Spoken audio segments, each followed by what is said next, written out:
क्या। किसी भी ऑब्जेक्ट को स्टार्ट करने से पहले हम 3-4 मिनट तक उस ऑब्जेक्ट को ऑब्जर्व करते हैं, उसकी कंपोजिशन को, उसकी शेप्स को अंडरस्टैंड करते हैं और उसके कलर्स कम्बिनेशन को और डिसाइड करते हैं कि बेसिकली वो कलर फैमिली है क्या। अभी जैसे इस ऑब्जेक्ट को हमने देखा तो इसमें ऑलमोस्ट जो है वो सारी कलर फैमिली जो है वो येलो बेस्ड है, ठीक है। ऑरेंजेस हैं तो वो भी येलो हैं, बैकग्राउंड और इसकी जो ग्राउंड है वो ब्राउन है, वो भी कलर फैमिली येलो ही बनती है। और अगर पीछे एक बॉज हमने रखा है ग्रीन है तो वो भी बेसिकली जो है वो येलो की ही फैमिली से है। तो इसलिए हम सारी कलर फैमिली को और उसकी कलर कॉम्बिनेशन को अंडरस्टैंड करने के बाद हमने यूज़ करना है। इसको हम टेक्निकली पैलेट अरेंजमेंट कहते हैं। हमने अपना पैलेट जो है वो अरेंज किया। जैसे यहाँ पे आप कलर्स देखें तो हमने कुछ कलर्स यहाँ रखे हुए हैं। वाइट है, लेमन येलो है, येलो ओकर है, स्कारलेट है और ब्लू की रेंज है, अल्ट्रामेरीन है और पर्शियन ब्लू है। तो ये अलग करने के बाद अब हम कलर डिसाइड कर चुके हैं। अब हम शेप्स को अंडरस्टैंड करेंगे ताकि हम ड्रा कर सकें। अभी हम ऑब्जेक्ट को ड्रा करने लगे हैं तो उसके लिए ड्राइंग के लिए बेसिकली हमें शेप्स को अंडरस्टैंड करना होता है और शेप्स को अंडरस्टैंड करने के साथ साथ हमें जो भी चीज़ें होती हैं उसके एंगल्स को निकालना होता है। मैं समझता हूँ कि हर ड्राइंग में एक क्यू लाइन होती है। अगर वो लाइन आप अंडरस्टैंड कर लें और आप उस लाइन को पकड़ लें तो तमाम ड्राइंग आपको ऑटोमेटिकली स्टेप बाय स्टेप जो है वो बिल्ट होती चली जाती है। तो इस सारे ऑब्जेक्ट में एक लाइन जो नीचे जो टेबल रखा है उसकी जो लाइन जो पीछे क्रॉस लाइन जा रही है तीनों ऑब्जेक्ट्स के पीछे, मैं उस लाइन से इसकी शेप को निकालूंगा। ओके, हमने एक लाइन ड्रा कर ली, ठीक है जी।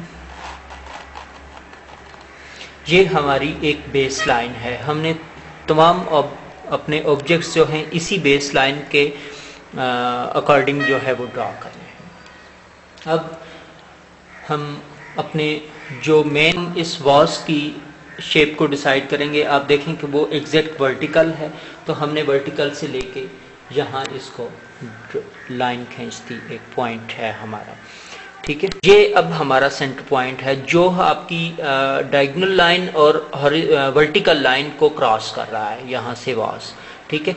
इसके बाद आप वहाँ अगर चेक करें तो वहाँ इस लाइन के ऊपर ऑरेंज जो है वो अपनी शेप को ड्रा करता है। अब अगर आप वहाँ देखें तो वो जो डायगोनल लाइन है जो टेबल की, उस लाइन से थोड़ा सा ऊपर ये ऑरेंज जो है वो निकला हुआ है, ठीक है।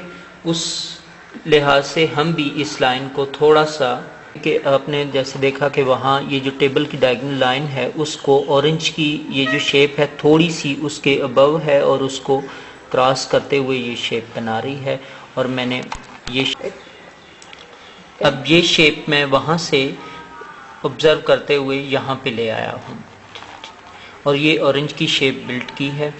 और उसके बाद अगर आप वहाँ ऑब्ज़र्व करते हुए जैसे ये डायगोनल लाइन को ग्रेप फ्रूट की जो लाइन शेप है वो थोड़ी सी उसके अबव क्रॉस कर रही है, तो वहाँ से इसको उठा के तो वो शेप मैंने यहाँ एज इट इज़ ड्रॉ कर दी है।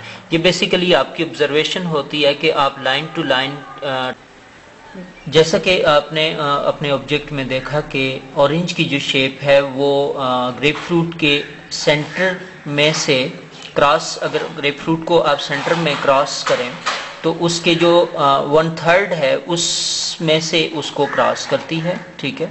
और ये मैंने ऑरेंज की शेप को यहाँ पे कर लिया। अब ऑरेंज का अगर आप शेप टैली करें अपने ग्रेप फ्रूट के साथ तो आप देखेंगे कि उसके सेंटर से थोड़ा सा ज़्यादा है उसकी शेप, तो हम सेंटर से थोड़ा सा ज़्यादा मिडिल में यहाँ पे उसका साइज़ उसके अकॉर्डिंग हमने इसका साइज़ ले लिया, ठीक है। तो अब हम जब वो उसके 2 पॉइंट्स हमें मिल गए तो उसके हिसाब से फिर हम इसकी शेप कंप्लीट कर लेंगे।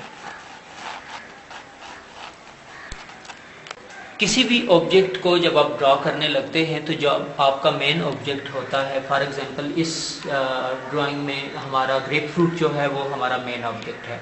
हम बाकी दोनों शेप्स को जब ड्रॉ करेंगे तो वो हम इसके साइज के साथ उसको टैली करते चले जाएंगे। जैसे हमने ऑरेंज को लिया तो हमने ग्रेप फ्रूट के मेन जो शेप है उसके साथ उसको मेजर किया कि ये उसके सेंटर से कितना बड़ा है और वो उसकी एक्चुअल शेप से उसकी साइज क्या बनता है।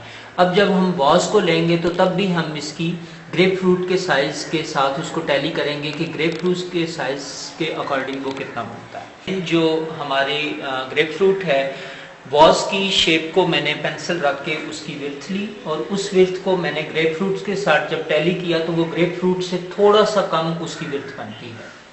ठीक है, चलें अब आप इधर आ जाए। फॉर एग्जाम्पल उस वॉज की जो शेप है वो ग्रेप फ्रूट से तकरीबन इतनी कम बन रही थी। ठीक है, इसको पेंसिल के साथ मैंने यहाँ इसका साइज लिया और इस साइज को मैं यहाँ ले आया और मैंने दो मार्क कर दिए, एक ये और एक यहाँ। तो ये ग्रेप फ्रूट का जो साइज था वो यहाँ मेरे पास निकल आया, तो ये वॉज की शेप निकल आएगी। अब मैं इसकी हाइट लूँगा, तो ऑब्जर्व करते हैं तो आप देखते हैं कि गुलदान का जो पतला हिस्सा है जहाँ से उसकी शेप ओपन हो रही है वो और ग्रेप फ्रूट का जो सर है वो तकरीबन एक लेवल पे है। तो इसको हमने चूँकि ड्रॉ कर लिया है, अब हमारी पेंटिंग स्टार्ट होने वाली है। तो पेंटिंग स्टार्ट करने से पहले हम ऑब्जेक्ट के सारे कलर पैलेट को डिसाइड कर लेते हैं। तो बजाय कि मैं सारा अपना कलर सेट अपने पास रखूं, मैंने अपना पैलेट को ऑब्जेक्ट के अकॉर्डिंग अरेंज कर रखा है। जैसे वाइट है, येलो ओकर है, लेमन येलो है, येलो ओकर है, स्कारलेट रेड है, अल्ट्रामैरिन ब्लू है और पर्शियन ब्लू है। तो अब हम इस पेंटिंग को स्टार्ट करेंगे। हम सबसे पहले वाटर कलर में हम लाइट कलर से स्टार्ट करते हैं। ठीक है, तो लाइट कलर जो मैक्सिमम हमारे पास अगर हम ऑब्जेक्ट में देखते हैं तो वो येलो कलर है। हम येलो कलर से स्टार्ट करेंगे और अगेन वही हम हमारा जो मेन ऑब्जेक्ट है जैसे ग्रेप फ्रूट है, हम ग्रेप फ्रूट से पेंटिंग्स को स्टार्ट करेंगे। हम येलो कलर से स्टार्ट करेंगे। तो अब जैसा कि आपको पता है कि एक्रेलिक कलर बहुत जल्दी ड्राई होते हैं, तो हम बिल्कुल थोड़े थोड़े कलर्स निकाल के तो पेंटिंग्स को स्टार्ट।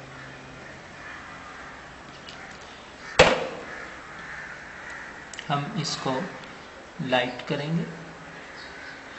ये हमारी एक बेस होगी जो हम येलो कलर से तमाम अपने ऑब्जेक्ट को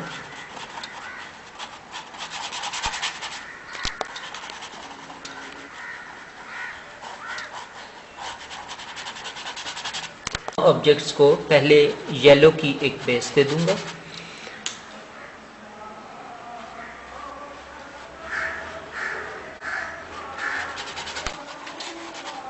हमारा जो मेन ऑब्जेक्ट वाज है वो भी देखा जाए तो बेसिकली येलो फैमिली से है, हम उसको भी एक येलो लाइन। याद रखिए कि वाटर कलर हमेशा थिन कलर्स और बहुत लाइट कलर से स्टार्ट होता है।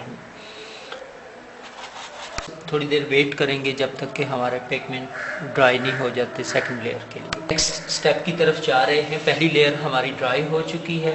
ऑरेंज पहले हम ग्रेप फ्रूट के लिए और ऑरेंज के लिए हमें येलो के अंदर थोड़ा सा रेड ऐड करना पड़ेगा, तो मैं रेड थोड़ा सा निकाल रहा हूँ और थोड़ा सा अल्ट्रामैरीन जो उसकी मोर